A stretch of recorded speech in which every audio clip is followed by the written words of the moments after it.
And now, it's time for another Dice Tower review with Ryan Metzler. Hey everybody, it's Ryan Metzler here, and today we're going to take a look at a Euro game, which it's been too long since I've taken a look at a heavy Euro, so I'm kind of excited to do so, and this is one that I think a lot of my fans are going to be interested in. This is Kohle and Kolonie, which is published by Spiel Worx and distributed by Queen Games. Now, I covered another game with the same publisher and distribution places earlier, Agora, and it wasn't my favorite, but Kohle and Kolonie is a game based on buying and combining coal mines throughout the game in order to score victory points. You're going to want to get in on various coal mines, own sections of them, have them consolidated in order to score more victory points, all the while trying to build out workers to go on different railroads between the areas, and have villages around those areas as well to score you some extra points. So, real quick, we're going to take a look at what comes inside of this box. This is a heavier game, so it may be hard to cover all of the gameplay options, but we'll go over how the game plays, and then we'll come back here at the end and we'll get my opinions on Kohle and Kolonie. So as I mentioned in the intro for the game, the amount of components you have in Kohle and Kolonie is crazy. So you're looking at the main board here, and on this main board there are several different mines. You'll see they're represented here. There's smaller mines that then get consolidated into a bigger mine, which is this whole thing, and the area of the map is divided into areas by these black lines. You'll also see there's railroads here with little railroad tokens that you can try and possess in order to get bonuses, and holding railroads will be worth victory points at the end of the game. There's going to be mines up the top here, which you're going to be able to buy and control. You can see there's these little tokens here that look like mines. Oh, well, they depict a mine, at least part of a mine. Owning these will get you income, and they'll also get you victory points at the end of each round for the mines that you own and other players are in with you. Down here, you're going to see player boards. Each player is going to have a main player board where they hold their mines, as well as their villages, their engineers. They track their consolidation points, and they're going to have several different other tokens they can flip, as well as 5 different player boards that they have over here that I want to cover in a little bit more detail. So first we'll cover player boards, then we'll come back and we'll talk about how those player boards interact with things over here, and we'll talk about the mines and stuff as well.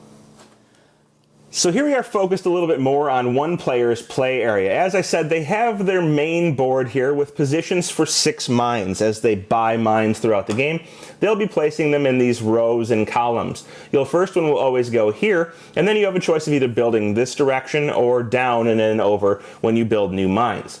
When you build a mine, you're going to have to protect it eventually using either a worker or money, and then for the other spots, just workers, or down below, mostly just money. And if you don't protect them, bad things could happen to you throughout the game.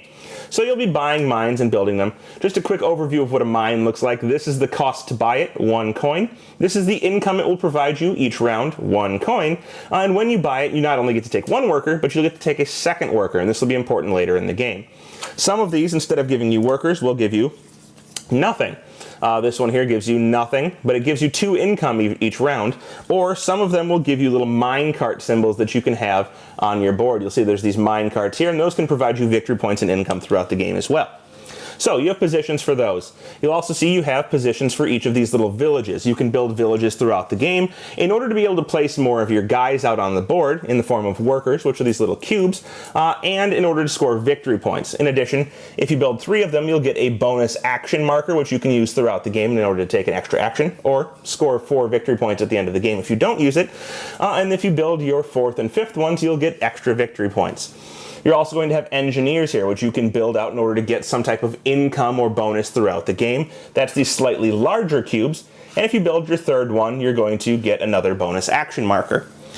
Along the right-hand side of your board here, it actually lists all of the different actions you can take. So you can buy a mine, you can place and move workers, you can build a village for $2, you may go ahead and build a steam engine for $1, but not on the first turn of the game. And you may buy one of your engineers for $1. So that's all of the 5 possible actions in the game. The track up here will track your value in consolidation. When consolidation happens in the game, you're going to have a certain value based on the number of mines you own, as well as how much money you're willing to contribute. You're going to see there are 5 other player boards over here, and these player boards are basically things that you may flip over in order to give you bonuses, or may place workers or engineers on in order to gain income or various benefits throughout the game. So you'll see this board here is the coal board. It says that when you place a worker here at the end of the round, if you have a guy there, you'll get a money. And this one, if you have 2 guys, you'll get another money. And if you build one of your engineers on here, you can get a 3rd money. You'll see that the one next to it here with the little pipes is going to be same thing except for victory points. You can place guys out here and get victory points during the income phase of the end of the round. This one right here is going to let you pay a worker, which are going to be these little gray cubes that are out on the board. You can pay one of those from your supply to activate it, and if you do, you're going to be able to get well, either victory points or money based on the number of those carts you have on the mines in your tableau. So I showed you the carts earlier. You'll be able to figure out how many carts you have and get money or victory points accordingly. This one right here is going to increase your consolidation value, which will help you buy mines and get victory points throughout the game, so you'll want to have that. This final board over here is going to let you modify the number of guys that you can place and move with the placing and movement action. You'll still only be able to place 2, but if you upgrade this board, you'll be able to move 4 and move one of your engineers. These boards can be upgraded for free on your turn, not taking an action, if you decide to pay for them. So 5 workers and 2 money to flip this board over, which will then make it better in terms of the number of victory points or money you can earn. And the same is true for several of the boards. For example, this one right here will make it so that you don't have to pay the worker. You get 4 victory points, and the conversion ratio is a little bit better on the number of points or money you get for having more mines. The same is true for the victory point one, again. The only one that can't be flipped over is the consolidation one. So you're not going to ever get more consolidation point bonuses from flipping that over. This one flips over and gives you more ability to move workers around, and all of them will give you some amount of victory points for flipping them over, so paying to do these throughout the game is a good way to earn some extra points. The game of Kohle and Kolonie is played out over this main board here, and it's going to be played out over 5 rounds. In each of those rounds, a different set of mines will be available. You can see I have 12 of them available up here at the top right now that you'll be able to buy from.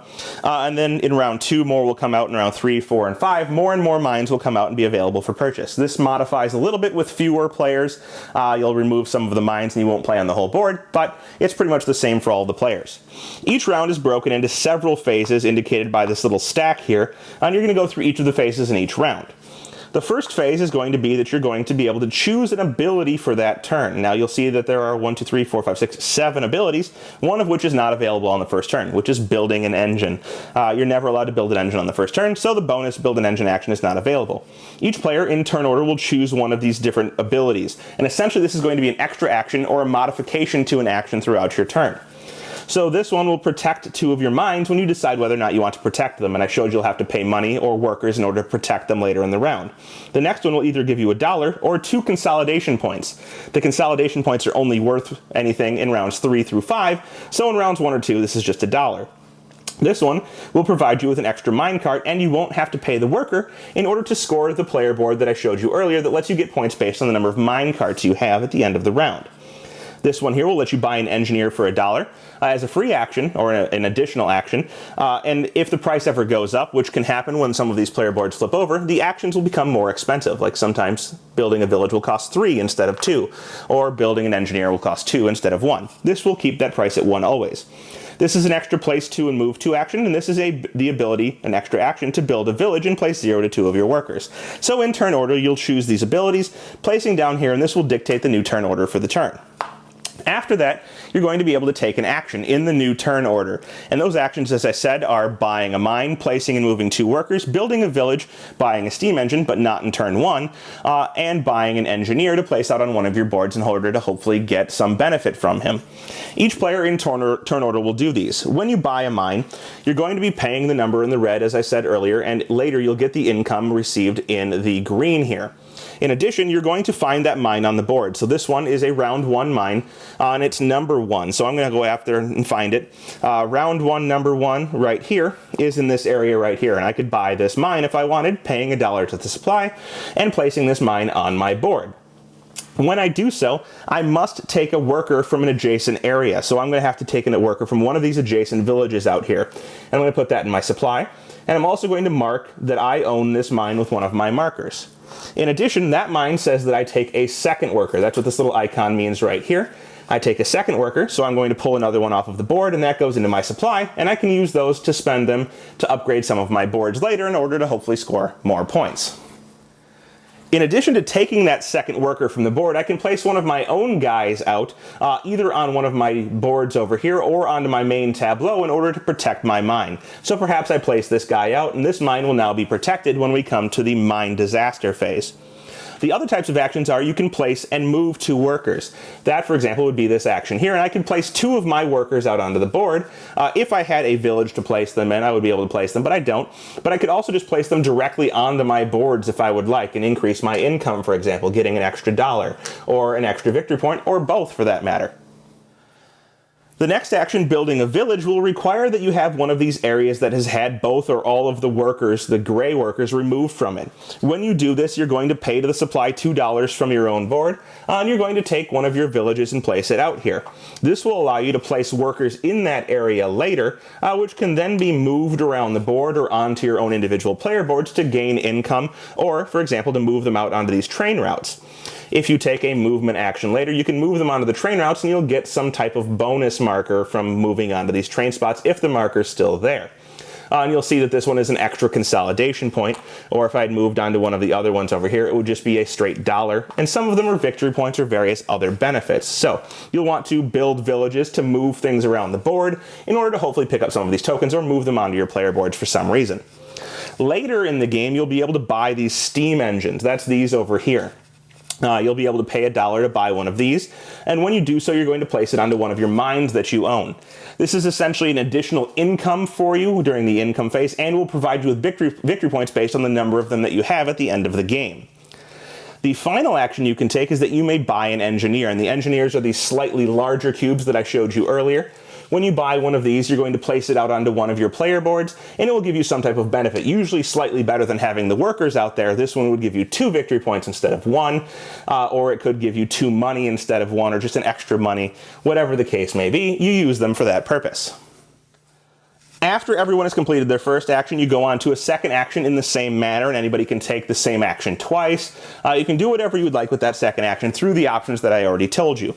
In addition, anytime during these, you may use your bonus that you got from taking your different turn order spots. If you do so, you'll place that back at the end of the line, and it will move everything else forward. So whenever you use those tokens, you return them and bump everything else up in the line.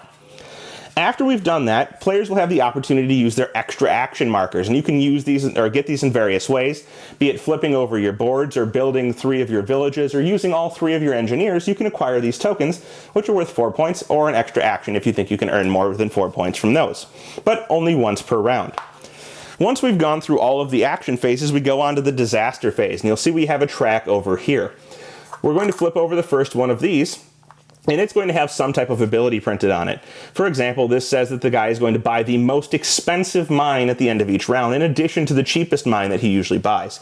So you would place this out, and everybody has the option of protecting their mines or not. Now we'll see I have a mine here, and it's protected by one of my workers. I don't have to worry. I don't have any more mines, but if I did, let's say for example I bought this one, and I hadn't protected it with a worker, I simply can't protect it, and I'm going to have to put one of these discs that I have into a little baggie over here, and we'll cover that in just a moment, but this baggie has some discs in it, 3 black and 1 neutral, and then whatever discs people don't pay for their mines that will go in here in addition, and eventually we'll be drawing these out. So everybody will decide what they want to do, either protect them with money, or if they're not already protected with workers, put their discs in this bag.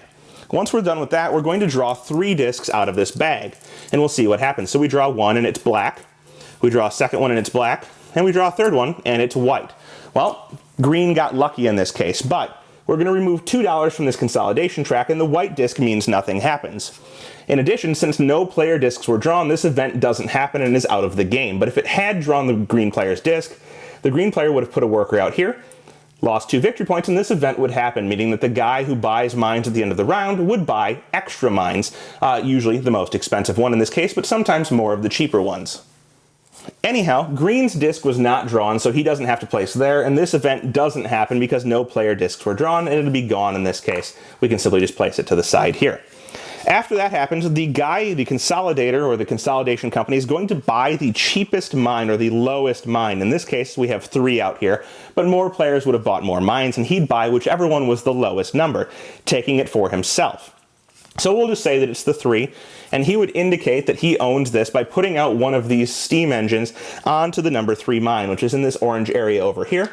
He would say that he now owns this mine, and we'd place it off to the side. So he kind of buys stuff as the game goes on, which will be both beneficial and detrimental to players throughout the game, mostly beneficial. After he's bought up 1, 2, 3 mines, depends on how many of these events actually happen, he may buy more. We'll move on to the income phase, and players will get income for each of their mines. So we'll see that I have a 1 income here and 2 income here. I would get 3 income, taking that from the bank and putting it in my supply, and each other player would do the same. After this happens, we score the board, and the way things are going to score is you're going to score mines and you're going to score villages. Mines will score for the number of cubes that are there, including these steam engines. So this one right here is worth 1 point. But if another player had bought in, for example, yellow, it'd be worth 2 points to each player, 2 for green and 2 for yellow. Or in this case, 3 for all 3 of these different colors later in the game after rounds 2 and 4 when these mines open up. Villages are going to score for same colored mines that are adjacent. So since I'm built into here, this village is worth 1. However, if I had somehow built in up here in a later round, this village, actually that one won't work, but we could build into here in round 5, this village would be worth 1, 2, because it's adjacent to 2 different mines of color green. So you're going to get a point for each cube that's in one of your mines, and you're going to get a point for each adjacent mine that is of the same color for each one of your villages. After everybody has scored those points, you'll move on to consolidation, which only happens in rounds 3, 4, and 5. Consolidation will work based on these little tiles here. In rounds 3, 4, and 5, specific mines will get consolidated, and you're going to flip these over in random order, and you're going to look at the mine. So Altendorf Tiefbau, or however you say this, is over here, and based on how many different things were here, let's say that green owned one of these mines, that the consolidator had bought the first one, and that yellow had bought this one here. When you consolidate, you're going to basically have an auction for these mines here. And the consolidator is going to have a value equal to the value of his mines, plus however much money he has left on this track. Now, these money will go away based on the black discs that are drawn from this bag, but will replenish slowly throughout the game. He's going to have the value of his mines plus this track over here plus any unbought mine values. So he could start off usually with, 2, 3, maybe even 4 money available to him. Each other player is going to have the value of their mines plus any bonuses they get from their player boards. And then they're going to bid off for this, increasing the amount of money that they are willing to pay to buy the overall mine. The reason they want to do this is it will kick out the other players from that mine. They'll score victory points equal to the value of the overall mine, and the players that are kicked out will get 2 points for each mine that they lost. In addition, if there's a steam engine there, you get that steam engine to place on your new mine, and it will give you extra income and points at the end of the game. So you'll want to try and save up money, get consolidation points, and buy these mines in order to get victory points, as well as not get kicked off of the board. Anyhow, you'll go through all of the consolidations for a round, consolidating these different mines, and then you'll move on to the end round income, which is going to be victory points and money, as well as the ability to turn in workers and get more victory points or money for the mines you have on your carts. And that'll be based on the constituents on your player board as to what you're able to get.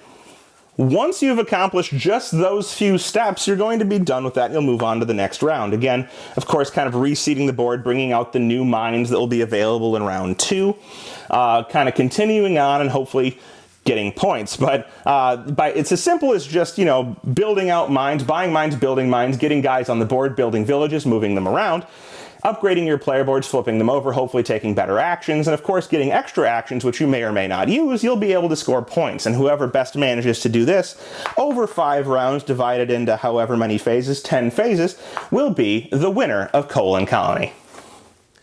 Well, there you have it. That is Kohle and Kolonie, a very good, might even say excellent Euro game in my opinion. Now, this is a game where you're going to have to kind of play through it a few times in order to grasp the strategies of the game. And your first playthrough is going to be a stumbling because there are a lot of smaller, more intricate rules that you have to remember, like the overall worth of the consolidation company when you're consolidating a mine is equal to the number of mines he owns in that general large mine, plus the amount of money he has on his track, plus, well, it's actually not the number of mines, it's the value of all of the mines he has in that area. So the value plus the money plus all of the unknown mines is his consolidation. Things like that, where there's just a lot of little details to kind of put together. But overall, I think the game is very well done and makes a lot of sense once you get through those. The strategies of the game are not immediately apparently balanced, but there are different things that I think you really need to pay attention to in this game. Having your workers out there and making sure you have workers on villages, workers on the different train tracks is going to be huge in terms of points, but you cannot neglect getting in on mines that are going to consolidate, because you'll lose out on victory points big time. Sometimes you'll want to buy the single mines in order to just kind of get those immediate victory points and have them accrue a few extra victory points throughout the game, but you're on your own and those are victory points only for you that no one else will get.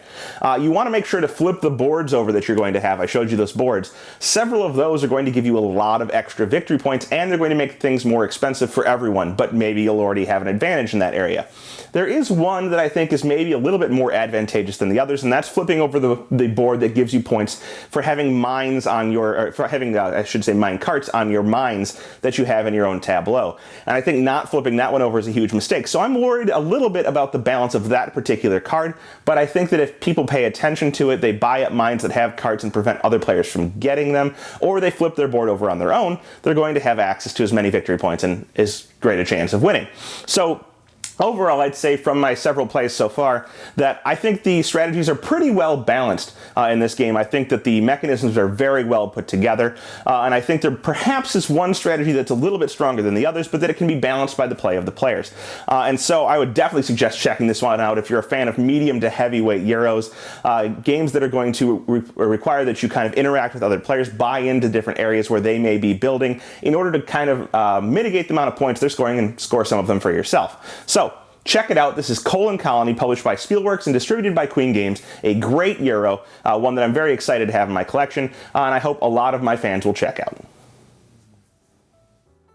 Thanks so much for watching the Dice Tower videos. Find more great videos and reviews, as well as our top-rated audio podcast at Dicetower.com. You can also find other great shows at Dicetowernetwork.com.